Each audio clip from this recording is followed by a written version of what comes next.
Malipayong dayong kilom-kilom Subo, Kabisayan ug Mindanao niya nasabing Sibi diri sa Bukirang Barangay sa Kasili sa Konsolasyon. Mohangop ninyo karong hapuna ang atong sugilanon. Karong hapuna naguluhan og natsambahan. Mahitungod ni sa usa ka 22 anyos nga dayo gikan sa Dawis sa Bohol. Ginganlan siya og Clint. Tinuod ning hitabua atong June 2012, si Clint batan-on doon ang itay damgo para sa mas maayong ugma. Doon ay talagsaon nga katakos dito sa Dawis sa Bohol. May kay siyang kuting-kuting bitaw ining mga gagmay bitong mga butang na doon ay mga depekto, doon ay mga problema, iyang tuliron, iyang ang mga nangaputol, iyang sumpayon, ang mga nabaliko, iyang tarungon, ng mga kining mga aryos, kanang mga singsing, di ba? Doon na may mga gagmay kay mga depekto. O niya, siya mo'y tig-ayom-ayom na. Niya mo ito na yung panginabuhi dito sa Dawis. Doon ay siya mga silingan nila dito, nga mga kanabang singsing sa kasal, mga aryos nga nindot pagod pero kuan na ba natangtang na ang bato na luag na matagak na siya mo ayum ana. So nibilib kaayo ang iyang mga silingan, iyang mga katiguangan dito sa Dawis Bohol sa iyang talento kay iyang mapalit nga ang iyang gibuhat imbis nga kuan lang siya kining suhulan lang siya pag-ayog mga alahas, nigraduar na siya nga to sa pagpalit. Iyang paliton ang depektoso nga mga alahas.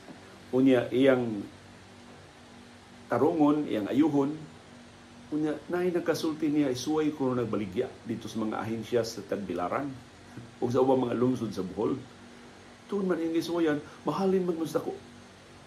Primero, di siya mubungat o presyo, ang mga ahensya lang, ang iyang gasto pagpalit o pag-ayo, sobra pas madoble sa presyo nga ibungat sa mga ahensya. Mo ito nga, ingon siya mo nagdoon ni ugma, kining negosyo ha.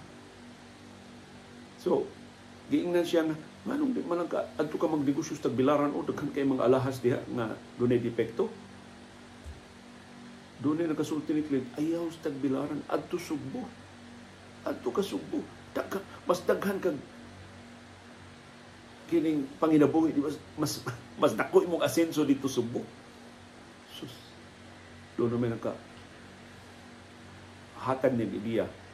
Kaya din Subo, doon na sila mga paryente. O di gud ga igsuod kay mga paryente pero mga taga-Dawis rasad ba nanina magpuyo Subo. So nindot ko no kun ari ana siya magsugod sa katong iyang mga kaila.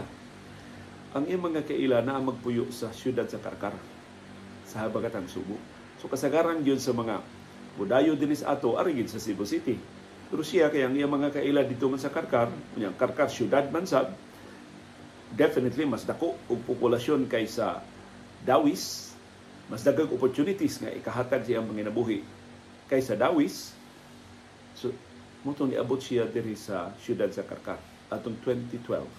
I don't know, wa man ko kasubay gyud sa iyang kinabuhi ko niabot ba siya 2012 or before that, pero kining insidente siyang kinabuhi na nakadapit sa atong pagtagad ug mo'y hinungdan na himo nato siyang sentro sa atong sugilanon karong hapon nahitabo in June 2012. Nahimutang na siya sa siyudad sa Karkar, 22 anyos siya, so wa pa siya pamilya. Kanabang wa pa siya kabilinggan ba, so himo pag yun bagong sinugdanan siyang kinabuhi. Nadungog na siya diri sa Karkar nga kamao nga mo ayo o mga alahas, so daghan mo hire niya, sweldohan siya, so mas dako ang sweldo kaysa dito sa Dawis. Labaw sa tanan, mas daghan siya o nanam siya gamay puhunan, mas daghan na siya napalit ng mga alahas. Okay? Daghan manulo og mga alahas sa siyudad sa Karkar, bisan og ordinaryo ba lang ang mga alahas, dili ba na mga mahalon kay mga bulawan ng mga alahas. So daghan na kay siya napanyo. Daghan kay ahensya sa Karkar, daghan kayong siya mismo hagaron nga ako'y palit ana, ini kakita ba sa lahas nga sus natarong na. Iyang napalit barato ra kayo tungod kay depektoso, pag ayo niya mas taas na ang presyo. Sa laktod pagkasulti ni arang-arang ang iyang kinabuhi diri sa karkar. Masaaron ba kaayo ang iyang panginabuhi diri sa karkar? Pero yano man kayo ang iyang mga panginahanglan, wa siya mang damgo og taas kaayo, ang iya lang nga makapada siya og gamay kwarta ngadto sa iyang mga ginikanan sa dawis, makatabang sa ila itong pamilya dito sa Bohol. Kay ni arang-arang na siya, si Clint, kuana kanang mamalit na og bag-o nga mga sapot, bag-ong sapatos, bag-o niya mga panginahanglan. Nga kausa na ay Dias Karkar na ay tailoring diha nga inato ba lang nga tailoring pero nindot kay manahi. So nakauna-una si Clint, pero di mo ko magpatahi o karsonis, patahi siyang karsonis kay arang-arang ba nga karsonis, dili lang ka ng mga RTW, makitaan lang diya sa mga tindahan. Pasukod siya, sabot sila sa tailoring nga iyang kuhaon ana sa iyong gabi anang adlaw. So tibok adlaw nanginabuhi siya, naghuntaghan siya mga alahas nga napalit nga depektoso, iyang gipang-ayo o iyang plano nga matiwasan niya sa mosunod nga mga adlaw, iyan to sa ahensya sa dool sa Rotondas Karkar o iyan ang ibaligya. So normal ang iyang kinabuhi. Hangtod nga niabot ang oras dayong panihapon, nasabot nila sa tailoring, iyan ang kuhaon ang iyang gipatahi, iyang gidatong gamayng papel nga maoy resibo silbi nga nakabayad na siya, murag wa niya mabayari pag full pero naka-deposit na siya o iyan ang kuhaon ang pantalon, iyan ang impasan og bayad ang tailoring. Naghinam-hinam na siya sus inig misa pohon sa weekend, sa Domingo, doon na siya bagong karsunis, iya gitong isulob, inig tambong niya sa Santos nga misa sa simbahan sa Karkar. Padung na siya sa tailoring. Sa yuning gabi, nakalabay siya og nagtapok na aligre kay tapok sa mga batanon diya sa siyudad sa Karkar. Unya mero medyo na kalingawan, medyo nag-inom. Paman siya kaila, lakaw lang siya. Pero dool kayo ang iyang gagianan, dool kayo sa tapok. Pagkatungod yun niya sa tapok, sa mga batanon, nakabati siya og sa girit, kanito andar sa motorsiklo na paspas kay nidagan. Kunya ka namang mura ba og kalit kay liko, nya dako kay andar ang motorsiklo kan sabak kay tambutso. Igo lang siya nakalingi nga dunay motorsiklo nga nagpadung sa samang direksyon ng iyang gilakwan, iya siyang luyo. Kadunggulo siya doon na raka. Kuha na siya doon na nag-angkas, nga nagdaog, taas nga armas, kirak-rakan. Ang grupo sa mga batanon nga iyang huwag yung pagtungod niya sa ilang nahimutangan. Tuod man doon ay naigo dito nga mga batanon nga may punteriya, naigo sa apil si Clint. Paman si kaila, siya kinauhian ni tao nga napunit dito, patay na si Clint pag-abot sa ospital. Na problema in town ang iyang mga kaila dito sa Karkar, pagpahibaw, sa pagpahibaw ang iyang mga ginikanan sa dawis. Sus, kamasaaro ni Clint, kamayo na siya panginabuhi. Kabuutan ni Clint, ang iyang kabatanon, the whole world was before him. Yung mga tunay tabo, sa usalang kapamilok, na angin siya, ug insidente nga wag siya labot. Sa investigasyon sa kapulisan sa Karkar, frat war maoy ilang initial information kay pila ka adlaw sa wa pa to ang hitabo, ang anak sa kanhi mayor sa Karkar, ang anak ni Mayor Nisi Apura, napatay sa ginudahang karibal nga fraternity. Kaya murag ang anak ni kanhi Mayor Nisi Apura sakop og akro niya, gidudahan na kapatay niya ang taga-Tao Gama. Nahuman adto binawsanay na, nagbinawsanay na. Nya kadto murag baws to sa usa sa mga previous attacks sa Acro o sa tao diya sa siyudad sa Karkar. Na si Clint dili sakop sa Acro, labaw nang dili siya sakop sa tao Gama, pero diha siya sa pagkahitabo. Kung naangin in taon si Clint, niabot ang iyang mga ginikanan, nagbangutan diri sa Karkar, kuha ang iyang pateng lawas, guulin taon kay nagbangutan sila nga nida sa iyang pateng lawas balik na to sa Dawis sa Bohol. Napusgay ang iyang damgo sa mas maayong ugma. Naglisod pagdawat ang mga ginikanan, ang iyang kabatanon, ang kamasaaron sa iyang future na tildi sa usalang kapamilok diri sa siyudad sa Karkar.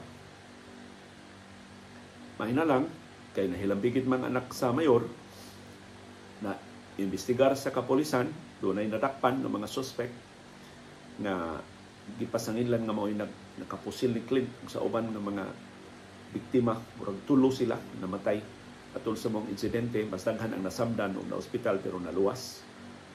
Wa na ko kasubay na unsa ang kaso. But maybe na prosecute to pagtarong kay naglambigit man sa ang previous incidents, naglambigit man sa anak kanhi mayor ni si Apura. Kung itong higayon ang kamahanan pa kayo mga Apura sa Karkar o itong mga pulis interesado kayo sa pagsulbad sa kaso. So hinaot na apil kung kasulbad ang kaso ni Clint, pero wala na interest ang mga ginikanan para nila naparot ang ilang paglaom, ang ilang pangandoy para ni Clint sa usalang kapamilok sa iyong gabi atong Hunyo 2012 diri sa siyudad sa Karkar.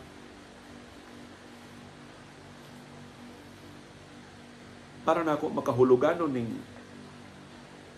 nahitabo ni Clint, amo ning nabalita sa nagtrabaho pa ko sa DYAB sa ABS-CBN, nabalita ni sa TV Patrol Central Visayas sa DYAB Radio Patrol. Makahuluganon ni kay nagrepresentar ni og insidente nga wa gyud tay daganan. Matawag na to na tsambahan. Si Clint wa siya kontra, wa siya atraso, pero siya na igo. Usa siya namatay sa mga insidente. Unsa man tinuod ang aton daganan sa tsamba. Kasagaran nato malipay og tsamba. Nakatsamba ta og kumbira, nakatsamba ta og pusta sa loto, nakatsamba ta og panguyab og gwapa kayo, nakatsamba ta og promo super temperatura, nakatsamba ta og sakay sa barko ato mabiyay nga wa tay tuyo mo kay ngayon gilatog ingon na ba kitay ang tsamba kung kitay hintungdan mura og kitay nakapabor. Pero kung kita say matsambahan, doon ay negatibo nga aspeto. Kung kita say matsambahan, si Clint mo ay natsambahan niya itong maong insidente. Unsa man tinuoy atong daganan kung kitay matsambahan. Na ang normal human explanation gadayon na kitay matsambahan, wa tay daganan. Kay unsa man tinuoy atong daganan o kitay matsambahan. Pareha itong bago lang nato na isgutan kadtong na natuslukan og injection ni Angkon nga dunay natuslukan og injection diha sa Cebu City kay wa pa mo gito ka pamatud so ba yan daganan naglakaw rin siya sa daan o diha rin siya sa escalator so usa sa mga malls kung tinuod to nga na injeksyonan siya katong sulti sa usa ka inahan sa call center dito sa samtang nag-training ang anak og call center dito sa Makati. Doon siya kauban sa trabaho, naghilak in town, na hysterical, kay natusukan og dagom samtang nagsakay og bus. Doon siya trabahoan dito sa siyudad sa Makati. Unsa man tinuod ang atong daganan, ini mga tsamba, ini mga wa tuyuan nga mga insidente. So kung sa magtuo nga wa tay daganan, dako kayo ta og daganan. Di ta katag-an sa umabot ka mga panghitabo, di ta katag-an ni mga random incidents nga ingon ini unsa man tong daganan tinuod atong fraternity nga nagplano na iyang rakrakan tong grupo sa Karibal nga fraternity dito sa lugar sa Karkar nga gi tsamba nga nagian ni Clint. Pero dako ang daganan nato isip sakop sa community, ug isip mulupyo ining nasura. Kung doon na pauntay klaro na sistema ang atong hustisya, deterrent unta batok ini mga krimen nga ingon ini. Kaya usa ka fraternity nga nagdumot sa pikas nga fraternity, sa di pa siya mohukom nga magdami og taas nga armas, magsakay mig motorsiklo, nya among rakrakan ng grupo sa mga karibal namong fraternity anang lugara, maghuna-una siya, ayay, madakpan ta, abtik na ba kaing kapolisan? So, usa na ka-deterrent, nga dili na lang nila hinayonon kung abtik ang kapolisan. Pero mika-mika ang polis, kanang mga opisyals kalinaw, unya na mo pakita o malinaw na, dili na deterrent. So, posibleng mao'y nakadasi gani sa mga fraternity, tirahan ta ni, why nagbantay, why di ta masakpan ini, makatago dayon ta. Or, kung sa ka-epektibo ang sistema sa hustisya, maybe dili mo badlong atol sa insidente, pero siguro nga masilutan. Kung klaro ang pagpatuman sa balaod, klaro ang pagpasaka og kaso, klaro ang paghusay diya sa mga korte, klaro ang pagkonbikto, klaro ang pagkapriso, epektibo ang penal system, kana deterrence na. Maka una-una ang kriminal ang nagkadaghan, sa di pa siya maghimo og krimen, ay sus, siguro tang masakpan, siguro tang makasuhan, siguro tang makonbikto, buutan ang mga huwis, ligdong ang mga piskal, dili masubornuhan, mapatigbabaw yung balaod, niya inig kapriso na to, masilutan gyud tag tinuod, di ta kasuborno dito sa mga jail guards aron makagawas-gawas tas prisuan makakuha ta og pabor sud sa prisuan. Pero nahibawtan tanan sukwahi ang tinuod nga nahitabo ining nasura. So ibis deterrence, ang nahitabo din himurahin og ang sistema ni encourage og criminality. Ni-encourage sa mga kriminal paghimo og krimen kay dako kay kahigayonon makalusot. Kay nagduka-duka ang kapolisan or ato dapig na natong kapolisan. Dako kay kahigayonon kay sa kaso. Sus, daghan kay itong mga fraternity brothers nga piskal, natin mga fraternity brothers nga huwes, ay sus, maariglo ng maariglo ng kasuha. Kung simba ko, mga priso yun, daghan kay tagalalay mga jail guards. Tulad ng hatagang pila kakahang sigarilyo na. Kung lingyo na magsilpon-silpon ka diya soon. Para yung transaksyon nato sa illegal na drugas diya sa soon. Why deterrence? Kung mauna nga watay daganan, matsabahan kitang tanan. Simba ko, layo ra to sa umaabot nga mga krimen, sa umaabot nga mga susamang insidente. Pares na hitabo ni Clint. Pero dili lang kriminalidad ang tsamba. Nasa mga tsamba nga kana bitong-bitong nato in English og near miss. Kana bang gamay lang kay sipiat maigo na ta or wa gid tuyo na tsambahan kita sa mga aksidente panalitan sa mga sakinan. Kung ikay mag-drive o sakinan ka namang i-brake ni mong tunga sa dangaw ang kuwang, mabanggaan na ta ni mong pika sakinan, mabanggaan na ta ni mong bata, mabanggaan na ta ni mong hamtong at tabok desdan. Mo na near miss. Wa ba kay dagana na? Duna. Pinaagi sa mas pagmatngon, pinaagi sa mas pag-amping, dili ka man near miss. Maybe usa ka dupa, duha ka dupa pa maka-break na ka, kay nagbantay ka sa imong palibot na dunay mukalit paglabang, dunay sakyanan mukalit lang hunong imong gisundan, mo distansya kan daan dili kay ang sakyanan imo nang dutdutan kay gisapot ka diya sa traffic. So daghan tang mahimo aron paglikay na di ta makatsamba or dili ta matsambahan or kanang mga deriyot nga aksidente nga mahitabo. Doon ko yung kasinatian, batanon pa kay ko, nagpuyo din ni Sumbo. Diri ko puyo sa siyudad sa Lapu-Lapu. So maybe nag-abang manubay diri ang among kamangguangan silang boy na minyo ni Lisa diri sa Dool City Hall sa Lapu-Lapu. So City of Barangay Paho sa siyudad sa Lapu-Lapu. Ang ilang bahay dili kay daplin pero dool ra sa nasunong highway nang moagi mas Paho. Tubangan sa Lapu-Lapu City Hall. Ang ilang bahay mga pila pa ka metro gikan sa Lapu-Lapu City Hall. Kausa, isugo ko nila, na sila gisugo nako nga kinang mutabok sa highway. So ato ko ang ilasugo nako ato sa Agbang. Kaya kanang upon sa una, hilabihan pa nang giuba. Bisan ang nasunong highway, puwat tingit-ngita So, iba ba mo tabok og highway karon may na kay kumutabok og highway kay nakatrabaho ba ako og ABS-CBN nya atbang sa ABS-CBN ang highway diri sa Hagobiao sa siyudad sa Mandawi. So may na kay kumutabok og highway. Mutabok og highway imo na bahinon ang highway og 4 ka lanes. Kada way usa 2 ka lanes. Ang gikas Konsolasyon padung Mandawi 2 na ka lanes. Ang gikas Mandawi padung Konsolasyon 2 na ka lanes. Ang ideya na aron dili ka ma-overwhelm, aron di ka maglisoy, imo tan-awon ang usa ka lane at one time. So dunay bakante nga usa ka lane tabok. Kay imong paabuton mabakante ang 4 ka lane, di ka katabok. So imong tan-awon ang unang lane gikas daplin, tabok. Doon bakante man, doon ni agis pag hunong. Nakas tunga-tunga sa highway mo hunong. Ikabakante ni sa tabok. So nanang gikas tunga-tunga sa highway. Sa 2 ka lanes pikas, 2 ka lanes pikas. 2 na lang ka lane ang imong tabukon. So, anong ka og tabok? Depende sa unsa nga lane na bakante. Mao nay paagi ako nasuyan sa pagtabok ng highway diya sa ABS-CBN. Nakunhawan ang highway diretso may dagan. Aron nga makatawok mi. Pero daghan kay sakyanan mao na hinay-hinay ka og tabok. Di pa mo ko mao ana. Diri pas highway sa siyudad sa Lapu-Lapu niya pertingit-ngita mga alas 7 pasado to sa gabi. So, yan itong gigyo na mingaw na. Di na kayo daghan ba? Ang mga tao diya sa Lapu-Lapu kay mingaw ang ginang upon is wa pa may mo boom ang turismo. Wa pa tong tourism boom sa siyudad sa Lapu-Lapu niya itong gigayuna.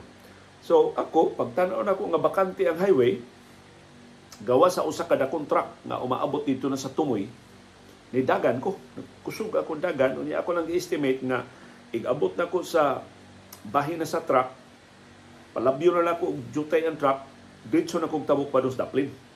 Kuan ako luwas na ko. Sus.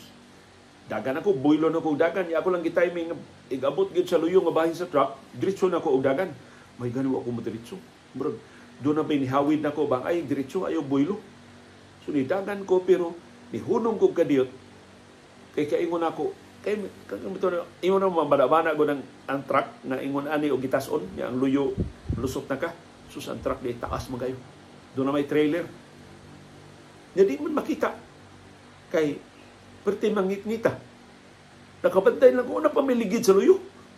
Wa pa man mahuman ang truck perti taas naman sa iyang liikog sa truck. Diretso pa ko.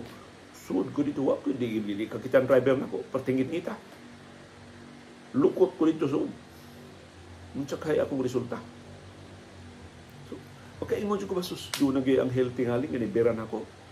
Or maybe do na gitay kanibitang instinct na muluwas na ito gikan sa usa ka insidente kana moingon ka nga abdik may lucky swerte maybe kay kun kanang happy ta ma-aksidente imbis mag-goal ta ang tendency nato is to feel good about ourselves. Tika na ko wa jud ko ma-aksidente hinanaog sini mao din nato isulti di ba maiking balance kuan kayo abtik ayo og reflexes mao din nato atong i-credit ang atong kaugalingon ug mao na tentasyon mga tao mo nang kasagaran ma-aksidente nang gidinoon sunod si bako kay kaingon man nila umay laki sila so ang ilang imbis mas magbantay sila ang ilang pagbantay ilang i-lower total luwas ko atong kuyaw kay insidente nga niagi so inig lower nimo sa imong guard ana ka diya matiwas sinuon ka. Kadto, ma-prevento entirely kung ako lagi palabay ang truck. Mo lang ko, total, di man ko maugmaan. Kung akong palabyon ang truck, total, di naman kayo daghan ang mga sakinan. Pero sa akong kabatanon, sa akong ka-impatient, kana bang, aron inong ka, paspasay ni mo, hindi man kaagi. Pero kanang feeling of invincibility. Kanang itong batanon pa kita, murag kita mamatay. Jesus, kapila na ko mahagbong o punuan kay mito. Punuan sambag. Ako maihap, kaduha. Kadahagbon ako, balik yun akong bukton. Kasi karang mabalik dari sa akong pulso. Kiniduhan ako akong pulso ni balik. Pero, sakag yapon ko. Kay,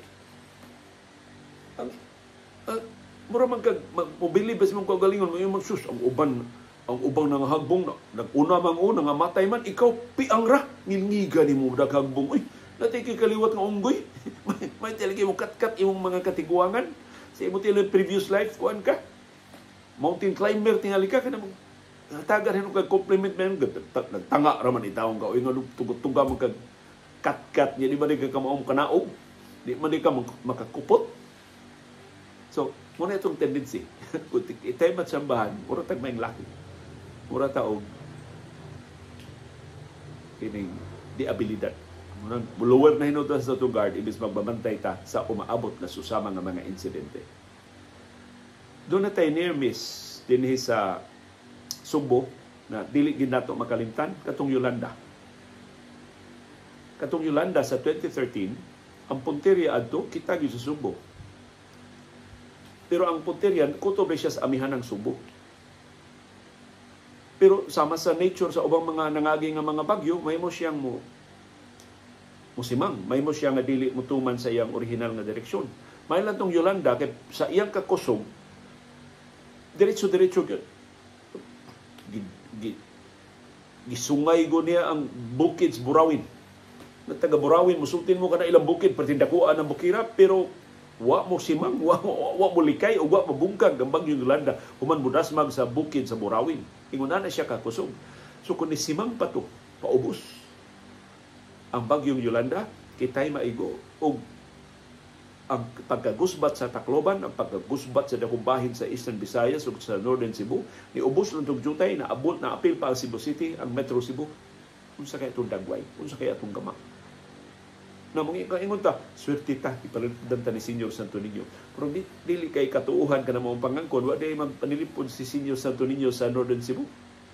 Wa day bilib Senyor Santo Niño sa kareligiyo sa taga Tacloban. I'm sure na ngaji ang taga Tacloban na makalingkawas sila gikan sa bagyo. Pero makabantay ta adto nga mo tong giapil ta og pasidaan ni kanhi Pag-asa Vice Director Oscar Tabadat, bantay ta din ni Subo. Dili kitay maintimano, pero dunay kahigayonan nga mo us-us ug jutay ang direksyon sa bagyong Yolanda, kita sa Subo mao'y maigo. Mo tong parte pangandam na atong Yolanda. Taghan kay tang gipang-stock nga mga dilata, mga malita o mga bugas. Just in case mga igo ta, dili ta magutman sa pila ka adlaw human ta maigo simbako sa bagyong Yolanda. Bagyong Ruping. Kadto oposito. Ang original nga ruta sa bagyong Ruping, Eastern Visayas mo'y maigo. Ang giwan sa Eastern Samar o kasilingan ng mga lugar mo'y maigo atong Ruping. Batanon pa kita atong Ruping. Dekada 90. May na lang, batanon pa kay Direktor Tabada nitong higayuna. Tanaw Direktor Tabada sa iyang panuki-duki diya sa Pag-asa Mactan, di man yun Eastern Visayas. Cebu may punteriya aning Ruping. O tundayon itong gabi Direktor Tabada mao'y nanawag. Namos DYLA pa ba ito sa una? DYLA pa ito. O sa ubang mga estasyon sa radyo nga, ang Ruping, padung na to, kitay maigo sa Ruping. Mga alas 9, alas 10 na ito sa gabi nga nipasidaan sa Direktor Tabada. Kung tuon man, ang Subo mo'y naigo sa bagyong Ruping. Sukwahi sa forecast sa Pag-asa ng Eastern Visayas mo'y maigo. Wapas Direktor Tabada mo pasidaan na to. Mas dako pag yun ang atong kanaw. Nangusbat yun ang Tibok Subo. Nahiwa ang Subo gikan sa umahin sa Republika. Naguba ang atong airport sud sa pila ka adlaw. Na guba ang atong Taytayan. Usa pa man itong Taytayan na magsumpay sa mainland sa Subo o sa Islas Mactan. Itong MV Sangko Elegance, sangko diya sa First Mandawi Mactan Bridge, perting gubaa, nakasuway ko ato kay bawo mo itong higayonan, doon kay flight para Japan. Asus, nagbangka mi, gikan diri sa Mandawi, padong Lapu-Lapu, kawas sa bangka, dawat og laing sakyanan padung ato sa airport, una ka makaabot sa imong flight. Hila biyang paita for more than a month. Watay supply sa kuryente, na buwag ta gikan sa babahid sa Pilipinas, gamay na kayong tabang na nakaabot nato din sa Subo. Yan itong higayuna. Mo to ang nag-agaw na si Lito o si Tabi Osmeña mo'y nagtinabangay sa pagpangon sa Subo human atong bagyo na si Ruping. Wa patos Direktor Tabada mo pasidaan na to. Pero sa na nato pag-prevent, kinaiyahan man na, di nato ma-prevent, pero makapangandam ta kung doon natin adequate nga warning signals. Kung doon igong kahimana ng pag-asa. Naantod karon ng pag-asa, sipiat lang gihapon. Ang latest katong bagyong Odette. Maabot ko ng bagyong Odette o alas 10 sa gabi. Niigo ang Odette alas 7 pa sa gabi. Pag alas 10 na hinuon, nga giingong mo ipag-igo sa Odette, nilurang na si Odette, nilabay na sa Subo. So, ang sayop nga forecast sa pag-asa, pasamot kadako sa kadaot na himo sa bagyo nga si Odette. Kaya wa man kapangandam ang mga tao. Di pa kayo mga tao alas 10 pa. May gani. Kaming Iris ato, dito may puyo sa Maribago Blue Water, tigsayo na og panihapon ang mga tagduma. So sayo may nakapanihapon, alas 6 pa na nihapon nami, kay kunwa pawa. Bertilisura. Samtang na nihapon, lupad ang tanang lamisa sa kakusog sa hangin kada sa bagyo nga si Odette na nakapainutilisab sa dakong bahin sa atong syudad o sa probinsya sa Subo. Sumao niya mga insidente nga kita mo ay natsambahan o kita mo ay nakatsamba. Para nako, dili na tinuod ang tsamba. Kanang bitaw atong iyon sa nagkasalamat sa nakatsamba. Daghan kayo mo reklamo sa itong mga viewers, ayaw ingal yun nakatsamba. Gituyo mo dyan namo og paminaw sa imong programa. Gituyo mo ginamo ni og tanaw ang imong programa. Daghang salamat sa inyo yung taong pagtultul. Pero kini maguna itong medium, chamba-chamba manggod ni. Mura ba og dunay certain amount of chamba-chamba kay mag-agad ni sa ako signal sa internet diri sa bahay, dili maputol ang atong broadcast, mag-agad ni sa inyong signal sa internet sa inyong Pinoyanan o sa inyong opisina kanus diin mo magtan-aw. Kay bisag maayo pa kay ako signal din o dili maayo signal diya sa inyo, di mo kakita.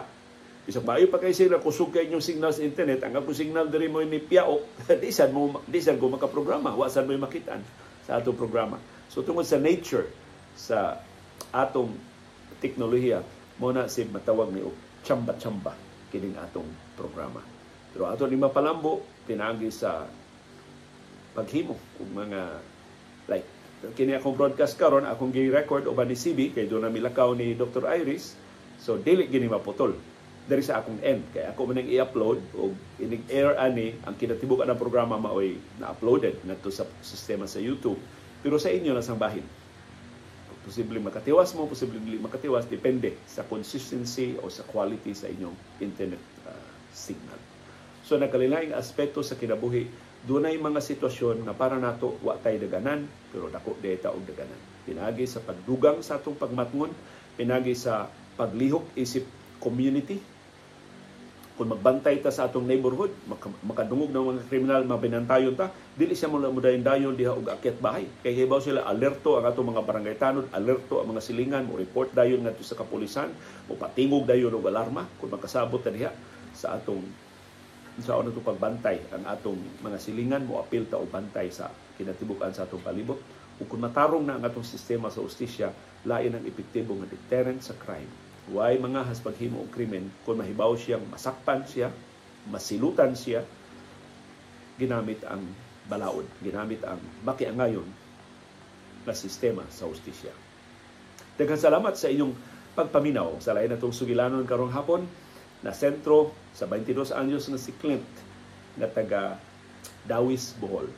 Namatay in town sa usa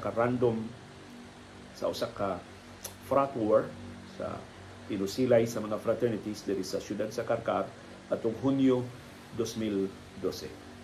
O atong gihatagan og ang implikasyon niya sa atong inadlaw nga mga kinabuhi sa uban pa nato nga susama nga mga insidente.